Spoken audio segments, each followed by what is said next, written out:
That Ralph was like, shit! And you just broke Ralph. Broke his neck. When they get to where they're going, Ralph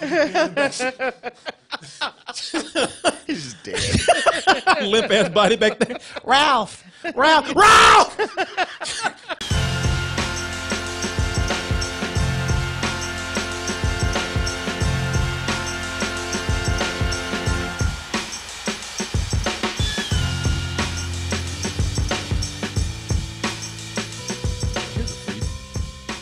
DTmerch.com is shoehorned into the conversation. Well, that might as well be free space. Well, I mean,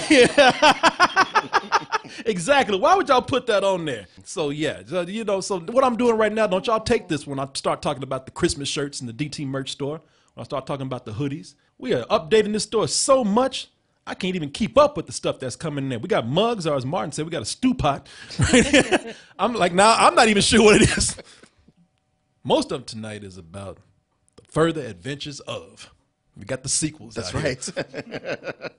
Last time we saw Wreck-It Ralph, Wreck-It Ralph, voiced by John C. Reilly, he was a villain. Everybody hated him. And he's like, I don't know why everybody hates me. And they're like, because you keep tearing up shit. That's why. Come in the house, you wreck everything up. People don't like you because you're destructive. Your heart is in the right place, and you're just big. And you're just big. You smell like shit. Man, you want us to keep going? But then, little girl from another video game, Vanellope, what's her name? Vanellope, Pit Stop. What's her name? I know. Vanellope. We'll just go. Vanellope. Vanellope. Princess Vanellope. Princess Vanellope. From that candy racing game, Sugar Rush, I believe is what it's called. Is that a real game? No, hell no, ain't no real game. Is it based on a real game? No, Martin is not. Anyway, Martin want to know. He's like, shit, I want to play that game. No, you don't understand. Because Wreck-It Ralph is clearly based on Donkey Kong. So I thought maybe her game was based on something else. It is not. So okay. It's based on every racing game that's out there. Okay. Except this has candy in it. All right. Somebody make this game so this man can play this. I don't want to play this game. I thought that game sucked. Thing is, I wish it was real. Because this little girl, she's so sweet. She's so nice. She actually went in and not only became a friend of Ralph, but showed Ralph why he's such a asshole to people. No, she became his friend and showed him the way. And, and once everybody saw, well, if this little girl likes Ralph, then surely everybody else does too. I mean, he's not, we can. This guy's not so bad. Now that he's made a friend, he's going on adventures with her and going to other video games, other lands, and now they're going into the internet. And the internet is a big place out there, as you know. And they're going in there to look for a steering wheel for a broken Sugar Rush game. But along the way, little Vanellope, she sees a whole new world that she's fallen in love with. And is that a threat to her and Wreck-It Ralph's friendship? Let's go ahead and take a look at this trailer, and then we'll be back with our review.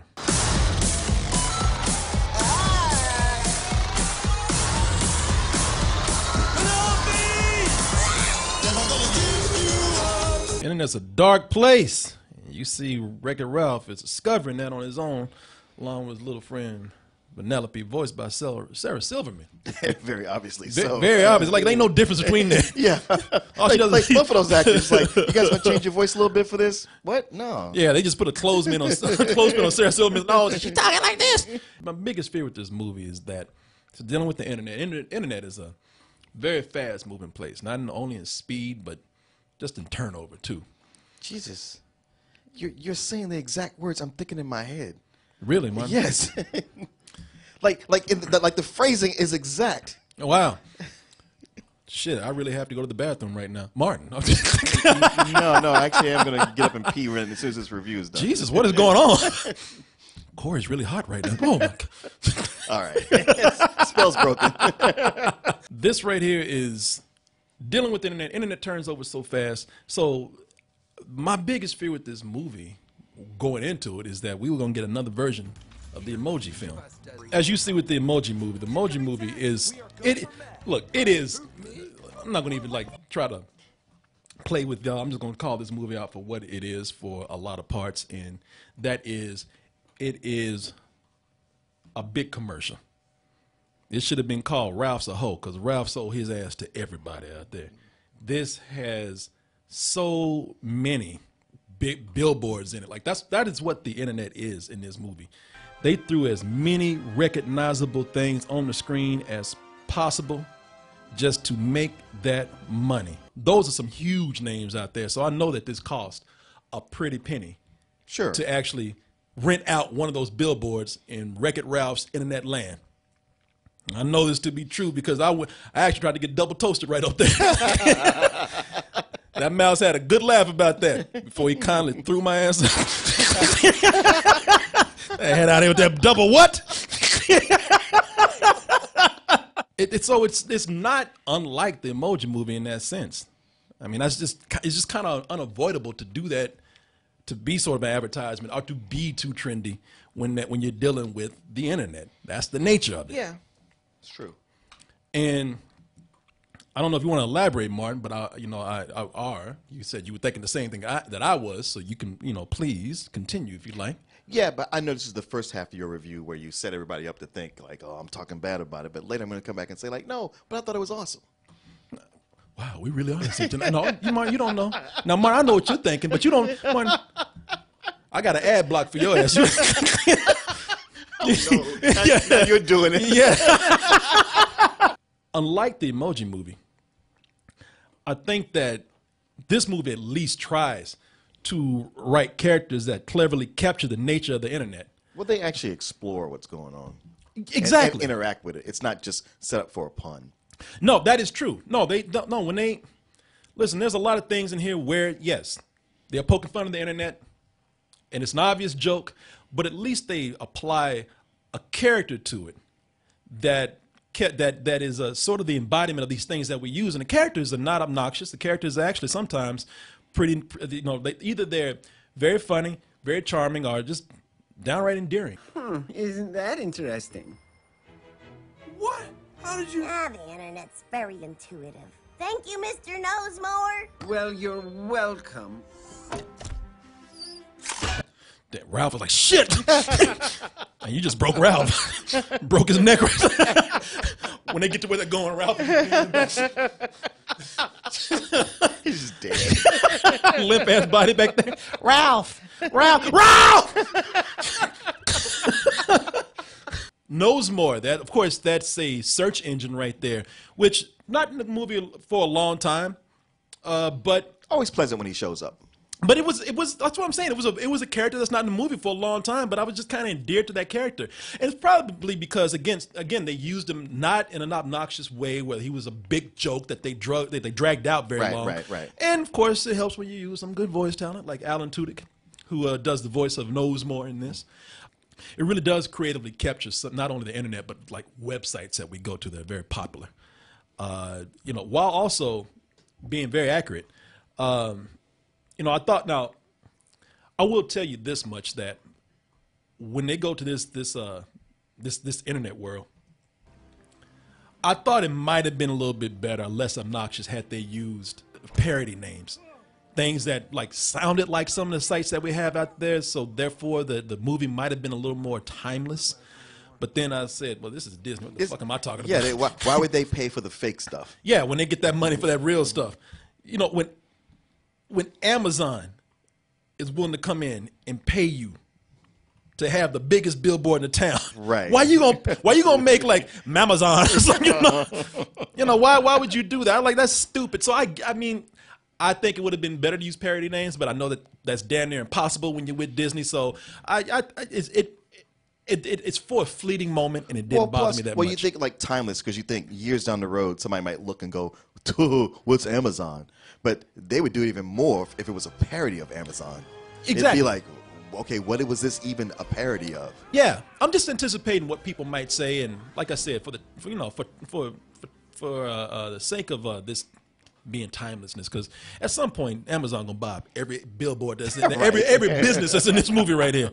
That is something that maybe I thought they could have pulled back on. But then again, when they do use real web pages in the movie, I think that they do it well. It's especially when they're making a social statement about it. Yeah. Because I mean, it's one thing that's what the Emoji Movie did. It's one thing to just make a reference. It's another to like make a reference and and talk about the influence that thing has on society, which is one of the biggest things that we have out there is YouTube. I love that this movie goes in and pokes fun at YouTube and kind of, and not in a mean-spirited way, just pokes fun of how, with YouTube, how it can make you feel loved, how phony it is in a way, how, how it can make you feel loved, make you feel like a star 1 second. Yeah. And then then, the next second day, number 2, your ass ain't shit. Uh-huh. However, it does admit the honesty of, well, if you actually work it right, you can still make that money like Ralph does when he has to make money to get that steering wheel for little Vanellope. Well, Wreck-It Ralph, you are trending, and these are for you. Heart, heart, heart, heart, heart, heart, heart, heart, yes, heart, heart, heart. Shit, I thought Ralph was gonna start stripping right now. Making it rain. He's like, all right, twerking and shit. That's Taraji P. Henson as a character name. Yes. Yeah. Although it's funny that the internet knows everything but doesn't know this popular video game character. Well, it's an old video game. You know, Martin. Oh yeah, because the internet is not about nostalgia. Martin, you just asked me, is Sugar Rush a real game or not? Now, see, if I hadn't been here, you would have looked that up on the internet. That's the thing with a character is that she, you know, that she is. I like that character and the way she did the voice because I couldn't tell it was her. That's for one thing. I couldn't even tell it was her at first. I had to look it up, but it sounds like she's trying to appeal to the kids because she's like, "Oh, you're so dope. Oh, you're hippity hoppity and fresh, you know, whatever." Yeah. But that was her thing. One of the things I loved about her is the way her clothes kept changing with every new scene. Just because trends keep changing so fast. Sure. And she's also, they made her a phony type of personality without, again, making her very mean-spirited. Yeah, she wasn't mean-spirited, even though she was phony. Yeah. A lot of the stuff I have to say, I'm kind of impressed with the way they integrated the whole theme of the internet in with these video game characters in this story. It wasn't as commercialized and shallow as I thought it would be. Yeah, I like the way they worked in the dark web, and I guess what I really liked was Bill Hader's character. Which one was Bill Hader's At character? least I'm assuming it sounded like his voice. The guy who was like, "Yeah, Ralph, come with me. Oh, I'll hook you up with the underworld." Oh, that shady street dude. Yeah. No, he made me laugh every time. He's probably my favorite character in the entire movie. And again, I couldn't tell that was Bill Hader. I just listened to his voice. I was like, yeah, that's got to be him. As you can hear me say, I'm not mad about it. I'm not irritated by it. I thought that it was cool. I thought it was cute. And you know what? All of this is fun. It's colorful. It is cute. I also like the way they continue to show what happens to video game characters when that game gets unplugged. Get the hell out, I die. You know, Right. That's why you get homeless Cuberts and everything. So there's still a lot of things that come over that worked from the previous Wreck-It Ralph to this movie, along with the new things that work well together. But it doesn't hold a lot of weight. A lot of this is a tour of well-written references and visual gags with a setup for we're going to start from point A and try to get to point Z in this quest that we're doing. It's pretty straightforward once you get past all of the imagery in the movie, which is good. You know, as far as the movie, the energy behind it, and the artistry of it. I'll let you pick it up from here, though, man. Yeah. Well, it's one of those things where you mentioned how, you know, as we were both thinking, the internet moves fast. The internet moves so fast, and it takes probably at least 3 years to make one of these movies. Yeah. So the jokes they wrote 3 years ago that actually made it to the screen are already old now. That's all. I mean, they spent a lot of time poking fun at the internet, and it's like, yeah, everybody's already made these observations, these jokes, and y'all are late. That's why I keep saying that I wish that there had been some way that they could have found that's the challenge of doing a movie about the internet. How do we do something that moves so fast with this trending and still try to make it relevant a year from now? This movie is dated, and it hasn't even come It out ain't even yet. out yet. By Friday, kids gonna be like, "What is that?" Yeah. So, And honestly, it's one of those where you go like, yes, it's better than the Emoji Movie, but in parts, it's almost the same. then comes possibly the most obnoxious part of the movie, where you get to Disney referencing itself Because Disney, because almost like Disney's like, well, why not? We own every goddamn thing out there. We ain't got to pay for it. Let's use it. You know, let's throw it in here. And you know, and I don't want to spoil too much how they do it and all the references that they put in there. Let's just say that they make the most out of some recent purchases that they have. Well, they do. And I listen. I'm gonna just be honest about this. I didn't care for this movie very much. I thought the first hour of it was pretty lame. It suffers from sequelitis bad, where it's all right, guys, we got to come up with a story. I got an idea. All right, well, how do we get them from here to here to here? It's all agenda driven, where things just happen to make them do this and make them do that. And an hour in, I was just kind of like, yeah, these jokes are old. A lot of what was great about these characters is sort of not really here. They got a big thing going on that they're not copping. They're not admitting what they're doing right here. And it was about an hour in. I was like, I might just go get some popcorn because it's just kind of going nowhere. And then they get to the Disney part, which is obnoxious because you're like, oh great, now they're just going to do a big commercial for themselves and all their properties. And this right there, when they get to the Disney princesses, that is actually hilarious. It almost makes the movie. Like that is I was surprised. I was like, just as I was rolling my eyes. Yeah. I was like, okay, so this has suddenly become hilarious. And it's actually something that could be a movie in itself. No, and that's what I was saying.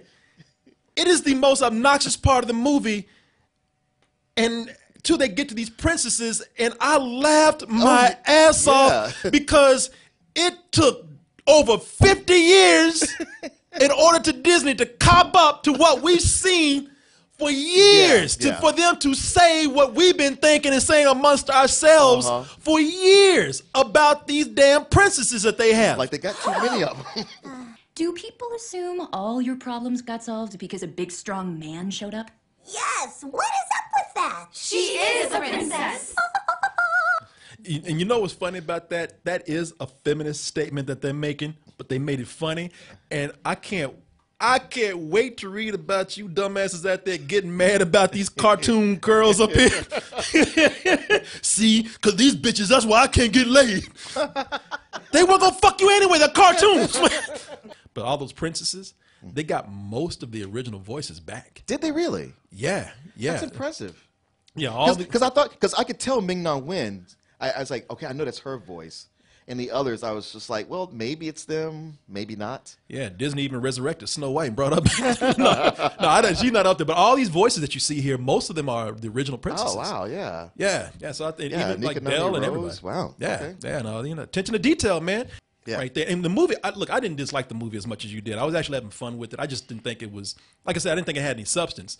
But that right there is, from this point on, is where the movie really kicked into gear, and it was almost like. It was. I will agree with you. It was almost like they were trying to fill in time until they got to the point where they knew that they had story. Yeah.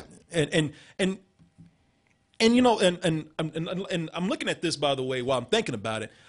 I don't know if you saw this, but this is a good time to talk about, again, the art production in this, because I thought it was kind of cool, because a lot of people might see it as an oversight, but I thought it was kind of cool the way Vanellope and Ralph, they don't look fully rendered out, because I think they're video game characters, but then when I saw them interacting with like the Disney princesses and other characters that weren't them, that were in video games, they looked like, okay, they looked like, $1 million CG characters. Yeah. I thought that was cool how subtle they were with that and not trying to make it obvious. And even after that point with these princesses, I said, okay, that's cool, that's funny, but I still don't know where this is going. Right.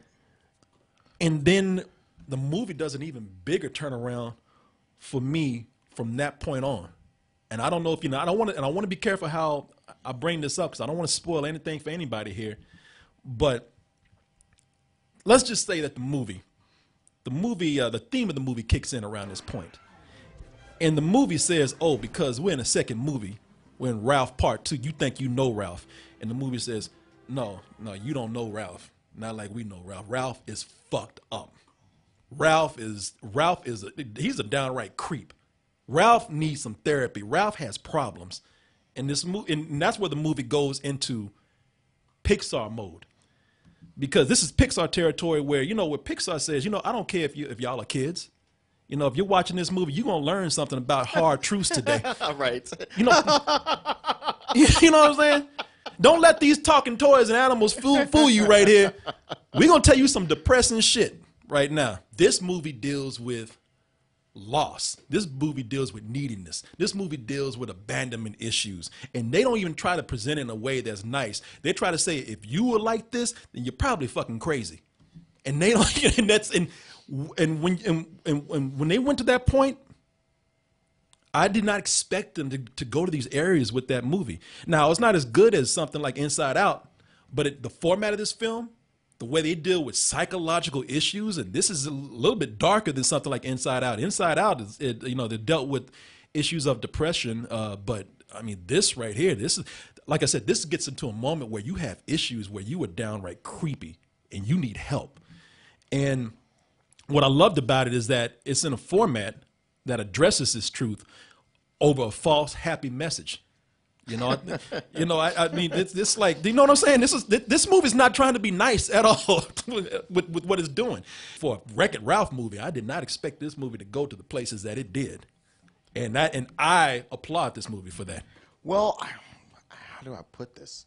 Because I hear what you're saying, and I do appreciate where it ended up. They decided, like, hey, this is actually the story we're trying to tell.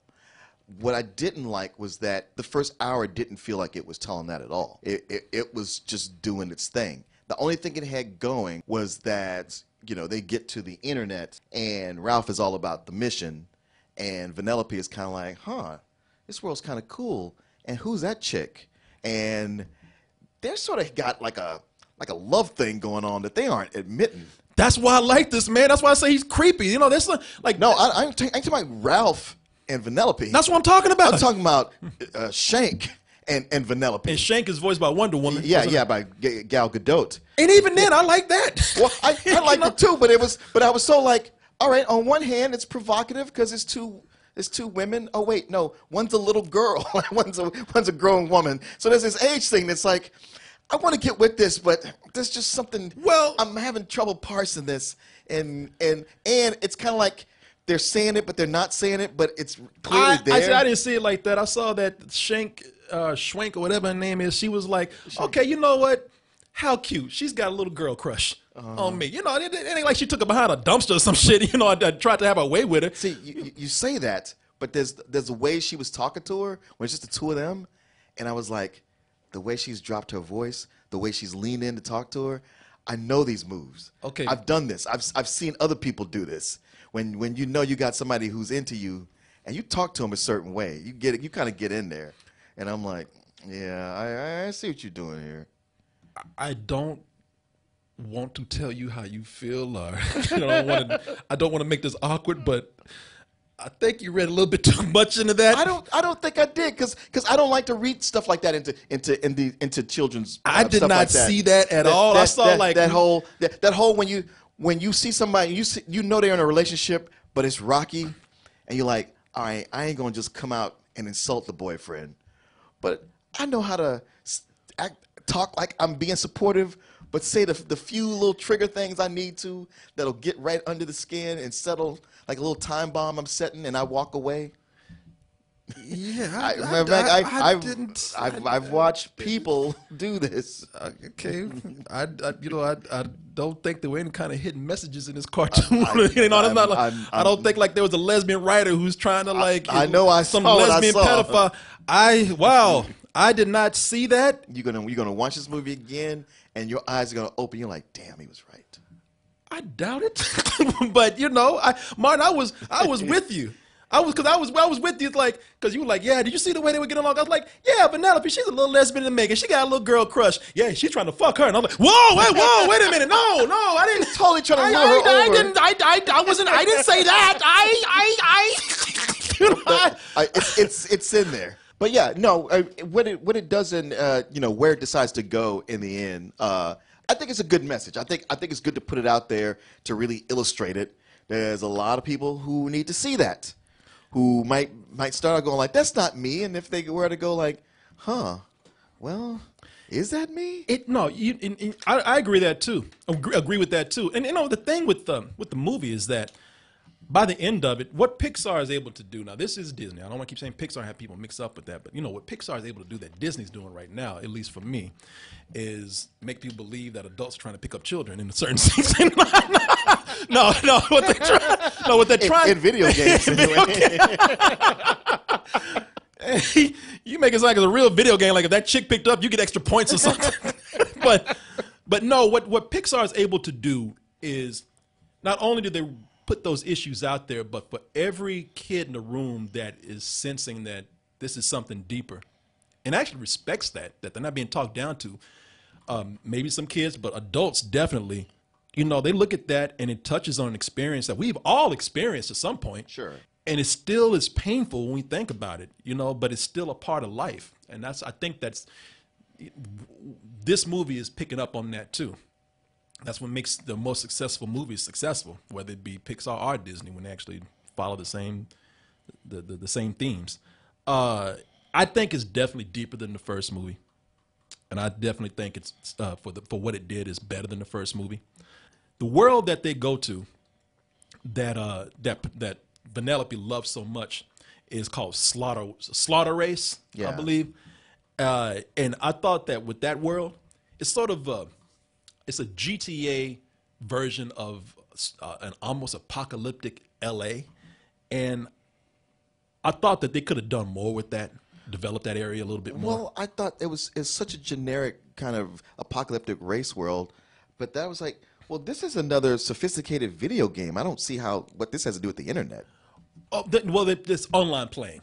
It's people who do online play. Yeah. You got to go to a server to do online playing with other people. So that's why that went like that. It just seemed kind of loose. I understand what you're saying too, where you said that it just seemed like it was kind of floundering for the first hour. I kind of felt that too. I think I enjoyed it a little bit more than you did. But by the end of the movie, I saw how it all came together. I saw how it all came together to deliver the story that we had at the end. And I enjoyed how it finally wrapped up. I give it a low full price. I wish I could have enjoyed it as much as you did. I can't ultimately say I enjoyed a movie that I only enjoyed 1/3 of. And even there, where it hit that stride in the Disney world with the dark web, I wasn't even crazy about once they get to the meat of what the emotional core of what this is about. I wasn't even all that crazy about the way they handled it. And so, and being that, I understand the audience is for, especially for the people who liked or loved the first Wreck-It Ralph, which I'm not a big fan of. So I thought I would give it just a low matinee. Okay. I mean, that's reasonable. But then there came the end credits and the stinger. Man, you can't let those end credits ruin a movie for you. No, and normally I don't. I go like, hey man, that's it. But we were told, guys, stick around for the after credits scene, the stinger. I'm not going to say what it was, but that was foul. Okay. That was. I mean, when I talk about how they're doing jokes that are old, this joke was old when they started this movie. Okay, you know what? I mean, but you were right. No, he's exactly right. I'm not even arguing with him. I'll say you need to know ahead of time so these stingers and after credit things don't ruin the mood for you. I mean, and another thing when you say it's foul, the way they did it is foul because the way they structured it was literally to fuck with you. Yeah. Because listen, I'm not spoiling something for you right here. I'm saving you some time. Listen to us now. One of the things I hate about a movie today, talking about trends, I hate when they have an end credit scene and they act like it's a big surprise for something that you saw in the trailer before you ever got to the theater. Oh, yeah. Something that you saw months before. Let me give y'all something right here. I would normally say, get your ass up and leave before this happens, but I can't, and I'll explain why. But if you got to take a piss or something or go get some candy or something, then do it for the first end credit scene, because that first end credit scene, you've seen already. It was the first thing they put out for Wreck-It Ralph, the first teaser where he's about to kill that rabbit with pancakes.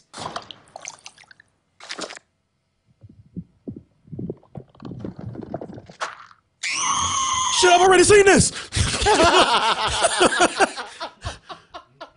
And they even got the nerve. Now look, the movie, low full price for me. These stingers, bullshit. This is bullshit right here. Yeah, because that doesn't even play into the story. It doesn't play into the story. The story's already wrapped up. Yes. This has nothing to do with any of that. No, it ain't got nothing to do with it. And they go as far as they got the nerve to even make a joke. Oh, honey, are you watching that teaser that you saw on the internet? That's a stinger at the end of this movie? And we thought they were going to do a joke on that. Oh, they mean they changed something around. No, they didn't change shit around at all. But that's not even the one I'm talking about. The last one gets a fuck you. Exactly. Because it's a old, man, you're talking about dated. Like, listen, this shit was dated before they even started production on the movie. Exactly. Y'all want me to? That's what I said. Y'all want me to spoil it for you? I'll tell you. Just so I can save y'all some time. I'll just tell you right now because it really is a troll. They rickroll the audience. Ralph comes out singing Rick Astley. Never gonna give you up. Yeah. I mean, I love that song. So. Okay, well then you be the only one dancing the theater where everybody's like, everybody else is going. What the fuck? I know what to wait for. That was in the trailer yeah, I kept too. playing the song in the trailer. So you've seen these? Yeah, shit. Yeah. So anyway, Yeah. My rating is a high rental. Ralph wrecks your time.